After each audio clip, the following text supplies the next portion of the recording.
अंतर्राष्ट्रीय NASH दिवस के अवसर पर गैस्ट्रोएंटरोलॉजी विभाग और सिनर्जी प्लस हॉस्पिटल के हेपेटोलॉजी विभाग डॉक्टर संजय शर्मा, वरिष्ठ गैस्ट्रोएंटरोलॉजिस्ट डॉक्टर धर्मेंद्र त्यागी, गैस्ट्रोएंटरोलॉजिस्ट ने आगरा में एक प्रेस कॉन्फ्रेंस की और अपने विचार व्यक्त किए। डॉक्टर संजय शर्मा ने कहा कि लिवर हमारे शरीर का एक महत्वपूर्ण अंग है जो आवश्यक प्रक्रियाओं के केंद्र में स्थित है।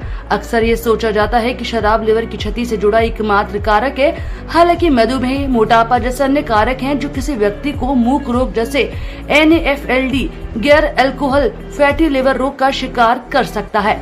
डॉक्टर धर्मेंद्र त्यागी ने कहा कि NASH या गैर अल्कोहल स्टीटोहेपेटाइटिस NAFLD के परिवार से एक यकृत रोग है। जब यकृत में वसा कोशिकाओं का प्रतिशत 5% से अधिक हो जाता है तो इसे स्टीटोसिस कहा जाता है, जिसका शाब्दिक अर्थ वसा में वृद्धि है।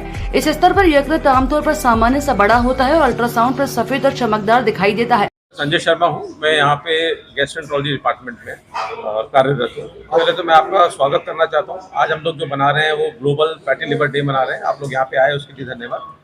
जो आपने सवाल पूछा है कि इससे बचने का उपाय, तो पहले तो ये है कि ये जो फैटी लिवर होता है ये अपने आप में प्रॉब्लम पहले नहीं मानी जाती थी और आजकल इसको इम्पोर्टेंस इसलिए माना जा रहा है क्योंकि इससे आगे जाके लिवर खराब होने का खतरा रहता है और ये बहुत इंपॉर्टेंट कॉज है इंडिया में।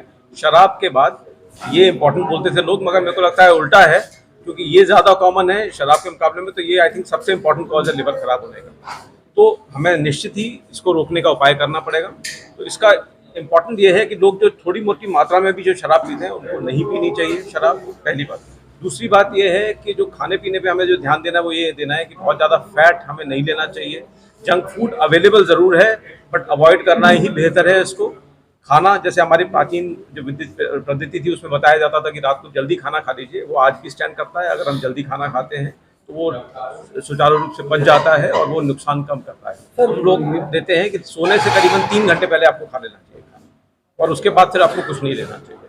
और ये ऐसे आपने खाना खाया उसके बाद लेट गए और लेट के टीवी देख रहे हैं वो भी ठीक नहीं है। आपको खाना खाने के कम से कम 1-1.5 घंटे बाद तक बैठे रहना चाहिए। ये चीज़ें मैं बोलता हूँ। एक तो पहले वॉक, ब्रिस्क वॉक होनी चाहिए करीबन 150 मिनट एक हफ्ते में, और साथ साथ में मैं योगा जो प्राणायाम होता है बहुत इंपॉर्टेंट होता है इसमें, अगर वो किया जाए तो बेहतर है। आज जो हम सब लोग मिलके एक world global fatty liver day होता है उसको मना रहे हैं और मनाने का यही उद्देश्य है कि लोगों में जागरूकता फैला रहे हैं ताकि अपने लिवर का ध्यान रखा जा सके। जिन लोगों के लिवर में भी फैट जमा है, अल्ट्रासाउंड में मिलता है उनको फैटी लिवर, तो नियर बाई डॉक्टर से जाके कंसल्ट करें कि ये क्या है, इसे कैसे बचा जा सकता है, आगे डैमेज करेगा कि नहीं करेगा, वो आपको सब सलाह देंगे उचित तौर पे, है ना। तो किसी भी पेशेंट को या किसी भी इंसान को अल्ट्रासाउंड करना, चाहे रूटीन हो चाहे किसी भी और इन्वेस्टिगेशन के लिए कराया गया हो, फैट मिलता है तो उसको अवॉइड ना करें, जल्दी से जल्दी नियर बाई डॉक्टर को दिखाएं और उनसे सलाह लें कि क्या करना है।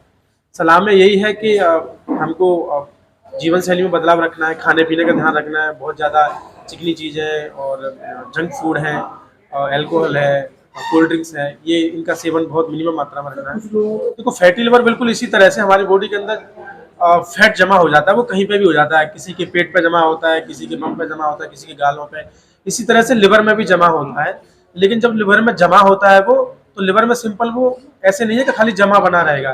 जब वो वहाँ पे जमा होता है तो धीरे धीरे जाके सूजन पैदा करता है लिवर में, क्योंकि वो वहाँ पे एक्टिव रहता है, सूजन पैदा करता है तो आगे जाके डैमेज भी कर देता है।